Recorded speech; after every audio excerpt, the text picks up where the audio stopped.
আসলে এটা কোনো রাজনৈতিক সংগঠন না। দ্বিতীয়ত হেফাজতে ইসলাম বিশাল কিছু তাও না। শফি সাহেব রহমতুল্লাহ আলের যে ব্যথা ছিল, বাবনগরী সাহেব রহমতুল্লাহ যে ব্যথা ছিল, নিজেই দেখেছি যে শেষ সাথে উঠে যে কান্না করতেন হুজুর। হেফাজতের নাম নিয়ে আমি নিজে শুনি, নিজ চোখে শুনছি। আল্লাহ এই হেফাজত এই সংগঠনকে আপনি কবুল করে নেন। তাদের এই কান্নার বদৌলতে আল্লাহ তাআলা এই আনাচে কানাকে সংগঠনকে পৌঁছিয়েছেন। আসলে আমাদের মূল কাজটাকে আমরা হাতছাড়া করে ফেলছি। বিশেষ করে আমার কথাই আমি বলি যে আল্লাহ সুবহানাহু ওয়া তাআলার ওয়াদা হক আসবে, বাতিল দুরূহিত হবে।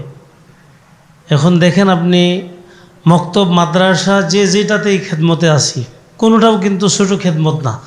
সুবাহি মক্তবগুলি যে চলতেছে এটাও অনেক বড় একটি মেহনত, যে আমাদের পরবর্তী জেনারেশন আসবে, এরা আদর্শ মানুষ তৈরি হবে, এরা ইসলামের কাণ্ডারি হয়ে ইসলামের বিভিন্ন কাজের সাথে তাদের মন মানসিকতা তৈরি হবে। এটা কিন্তু সুবাহি মক্তব থেকেই আমরা আলহামদুলিল্লাহ এই মেজাজ বাচ্চাদের তৈরি করতে পারি। আজকে দাওয়াতে তবলিগ যে অবস্থা, আজকে ওলামায়ে কেরামের কাছেই অবহেলিত একটি মেহনত হয়ে গেছে, যে আমার জন্য এটাতে কোনো সময়ই নাই।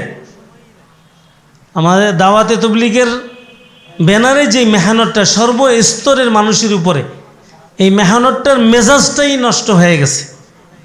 যার কারণেই কিন্তু বাতিলরা মাথাচাড়া দিচ্ছে। দাওয়াতের মিশনটা যদি সেইভাবেই চলে, উসুল মোতাবেক চলে, নিয়ম অনুযায়ী চলে, যে কমপক্ষে 2.5 ঘন্টা দিনে এবং রাত মিলে, এখন তো বড়দের হেদায়েত হলো 8 ঘন্টা, কমপক্ষে যদি 2.5 ঘন্টা হয় আর ওলামায়ে কেরামের 8 ঘন্টা হয় 30 মিনিট, আমি মনে করি যে সাধারণ মানুষের 3 ঘন্টার মেহনত হবে 30 মিনিটে। আমি এতটুকু আরজ করতে চাই, বাতিল চারা দিল মাথা, এই কথা বলে বলে বাতিল দূর হবে না। বাতিল দূর করতে গেলে মুহাম্মদ রাসূলুল্লাহ সাল্লাল্লাহু আলাইহি সাল্লামের ওই মিশন, যেই মিশন সমস্ত বর্বরতা যেই যুগে ছিল, যেই যুগে অভদ্র অসভ্য যুগ ছিল, জাহিলিয়াতের যুগ ছিল, ওই যুগের জেহালতকে, অসভ্যকে বা মানুষের মানচিত্রে যাদের নামটা পর্যন্ত মুছে গিয়েছিল, এত পরিমাণ বর্বর ছিল ওই যুগের মানুষ, ওই যুগটাকে স্বর্ণের যুগে পরিণত যেই মেহনত দ্বারা হয়েছে, ওই মেহনতের বিকল্প কোনো রাস্তা খুঁজলে মনে হয় পাওয়া যাবে না। এই জন্য আমি অনুরোধ করব সর্বস্তরের ওলামায়ে কেরাম, হেফাজতে ইসলামকে আমরা ব্যানার করে আমরা যেন এই মেহনতটাকে আবার মজবুত করে ধরে আমাদের জেলার সাধারণ মানুষদের পাশে দাঁড়াইতে পারি। আমরা সেই দিন উপজেলায় বসছিলাম, মিটিংয়ে বসছিলাম, আশরাফ ভাই এখানে উপস্থিত আছে, আমার সেক্রেটারি, উনি বলতেছিলেন যে কথাগুলি, যে কিছু নাম ধরে ধরেই বলতেছিলেন যে অমুক তো অমুক, এরকম মানুষ যদি বিভক্ত হয়ে যায়, আমি ওনাকে বললাম যে তাহলে আপনার পকেটে কি আছে? দেখা গেল যে আমাদের পকেটে শুধু তালেবে এলেম ছাড়া তালেবে এলেমের বাপটাও আমাদের সাথে নাই। তাহলে এইরকম যদি হয়, তাহলে আপনি আমি অতি শীঘ্রই বাতিলের কবলে আরও শক্তিশালীভাবে পড়ে যাব, যখন আমি আর মাথাচাড়া দিতে পারবো না। আমি অনুরোধ করে বলি, 2.5 ঘন্টার মিশনে আপনি অনেক কিছু করতে পারেন, অনেক লাইনেই মেহনত করতে পারেন। আল্লাহ যেন আমাদের সকলকে হুজুর সাল্লাল্লাহু আলাইহি ওয়াসাল্লামের রেখে যাওয়া রক্ত মোবারক ওলা মেহনত, এই মেহনতকে যেন মজবুত করে ধরে আমরা চলতে পারি। আমি জুবায়ের সাহেব হুজুর মাদ্দাজিল্লাহুল আলীর শুধু একটা কথা আমি সেদিন কাকরাইলে ছিলাম, হুজুর আমাদের প্রথম হজরত জি ইলিয়াস সাহেব হুজুর রহমতুল্লাহি আলাই নিজের ছেলেকে ইউসুফ সাহেব হুজুর রহমতুল্লাহি আলাইকে বলতেছেন, ইউসুফ তুমি যদি এই মেহনতটাকে নিজের জীবনের উদ্দেশ্য বানায় করতে পারো, তোমার এই মেহনতের দ্বারাই শত শত মানুষের হেদায়েতের রাস্তা খুলবে। আল্লাহ যেন আমাদের সকলকে এই মেহনতকে জিন্দেগির মাকসাদ বানায় করার তৌফিক দান করে। আসলে এটা কোনো রাজনৈতিক সংগঠন না। দ্বিতীয়ত হেফাজতে ইসলাম বিশাল কিছু তাও না। হেফাজতে ইসলামের সূত্রপাত হয়েছে যে ইসলামের যদি কোনো ক্ষতিকারক জিনিস আসে বা ইসলামের কেউ কোনো ক্ষতি করতে চায়, তাহলে এই হেফাজতে ইসলাম এটাকে বেড়া হিসাবে কাজ করবে, নাকি বলেন আপনারা?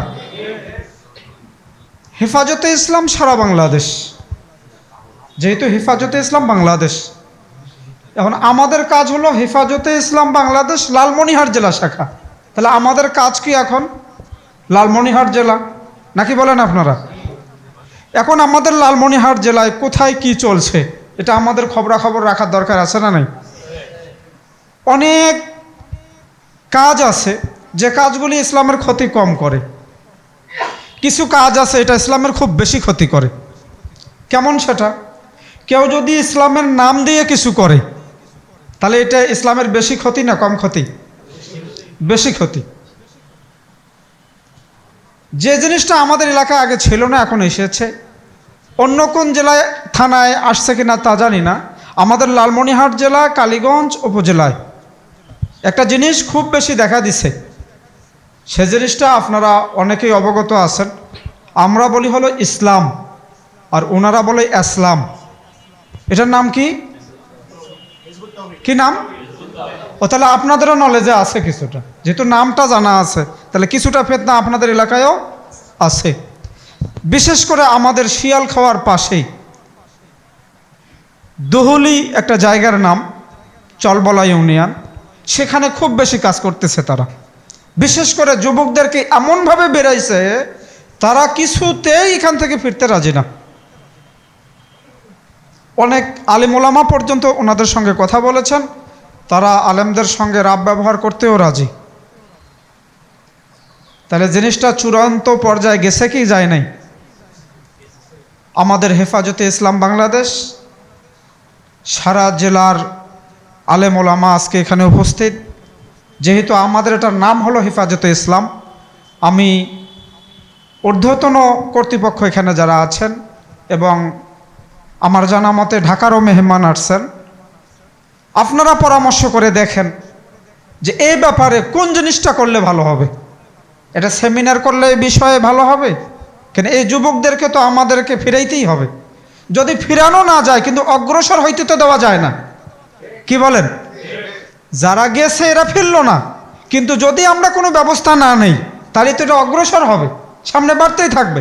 যাতে অগ্রসর না হয় সেই লক্ষ্যে আমাদের এটা কি পদক্ষেপ নিলে বা কোনো সেমিনার করলে বা কিভাবে করলে আমরা এখান থেকে আমাদের যুবক ভাইয়েরা নিষ্কৃতি পাবে, এই পরামর্শটা আমি আপনাদেরকে দিলাম যে দেখেন এই ব্যাপারে আপনারা কোনো ফয়সালা দিতে পারেন কিনা বা কোনো একটা কিছু করা যায় কিনা। এই বলে আমি আমার কথা শেষ করছি। আসলে মুরব্বীদের আদেশ হয়েছে কিছু বলার, এতটুকুই শুধু বলার জন্য দাঁড়িয়েছে যে আলহামদুলিল্লাহ আমাদের মুরব্বীদের ত্যাগে চোখের পানির বদৌলতে যে সংগঠন তৈরি হয়েছে, আলহামদুলিল্লাহ এই সংগঠনের মাধ্যমে দুনিয়ার থেকে বিশেষ করে বাংলাদেশ থেকে সহ পৃথিবীর অনেক আনাচে কানাচে বাতিলের দিলের মধ্যে নাড়া পড়েছিল আর কি। তো এই সংগঠন আমাদের এখানে আসছে, আমাদের কাছে মুরব্বীদের রেখে যাওয়া আমানত। যেহেতু যে সময় সংগঠনটা সেখানে তৈরি হয় হাটহাজারীতে, সেখানে থাকার সৌভাগ্য ছিল, মুরব্বীদের আশেপাশে থাকার সৌভাগ্য ছিল।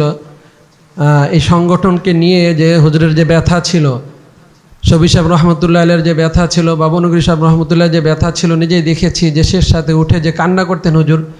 হেফাজতের নাম নিয়ে আমি নিজে শুনি, নিজ চোখে শুনছি। আল্লাহ এই হেফাজত এই সংগঠনকে আপনি কবুল করে নেন। তাদের এই কান্নার বদৌলতে আল্লাহ তাআলা এই আনাচে কানাকে সংগঠনকে পৌঁছিয়েছেন। আমরা যদি মুরব্বীদের রেখে যাওয়া আমানত সব যথাভাবে কদর করি, যথাযথভাবে দায়িত্ব পালন করি, ইনশাআল্লাহ আল্লাহ তাআলা এই সংগঠনের মাধ্যমে আমাদের মেহনতের বদৌলতে আল্লাহ তাআলা আমাদের এলাকার থেকে আনাচে কানার থেকে বাতিল উঠতে বাধ্য হবে ইনশাআল্লাহ তাআলা। আমরা সকলেই প্রতিশ্রুতিবদ্ধ হব ইনশাআল্লাহ। আমাদের মুরব্বীদের সামনে আছেন যে আমরা যে কমিটি গঠন হয়েছে, এই কমিটির সকল সদস্যবৃন্দ আমরা স্বতঃস্ফূর্তভাবে যখন আমাদেরকে যে কাজে ডাক দেবে, যেভাবে ডাক দেবে, ইনশাআল্লাহ আমরা দায়িত্ব পালন করার মধ্যে ইনশাআল্লাহ একমতভাবে রাজি আছি ইনশাআল্লাহ। সকলেই আবু বকর রাদিয়াল্লাহু তাআলা আনহু সেই বাক্য দিলের মধ্যে ধারণ করব, আয়ান কুসুদ্দিন ওয়া আনা হাইয়ুন। আমাদের সকলের জন্য একটা বলি হয়ে যায় যে আমি এই লালমনিরহাটে বেঁচে থাকবো আর দিনের কোনো ক্ষতি আসবে, বাতিলরা মাথা ছেড়ে দিয়ে উঠবে, এটা কখনো হতে পারে না ইনশাআল্লাহ। আমরা সকলেই আল্লাহ তাআলা আমাদের সকলকে কবুল করুক, মুরব্বীদের রেখে যা আমানতকে আমাদেরকে ধরে রাখার তৌফিক দান করুক। ওয়া আখিরু দাওয়ানা আনিল হামদুলিল্লাহি রাব্বিল আলামিন।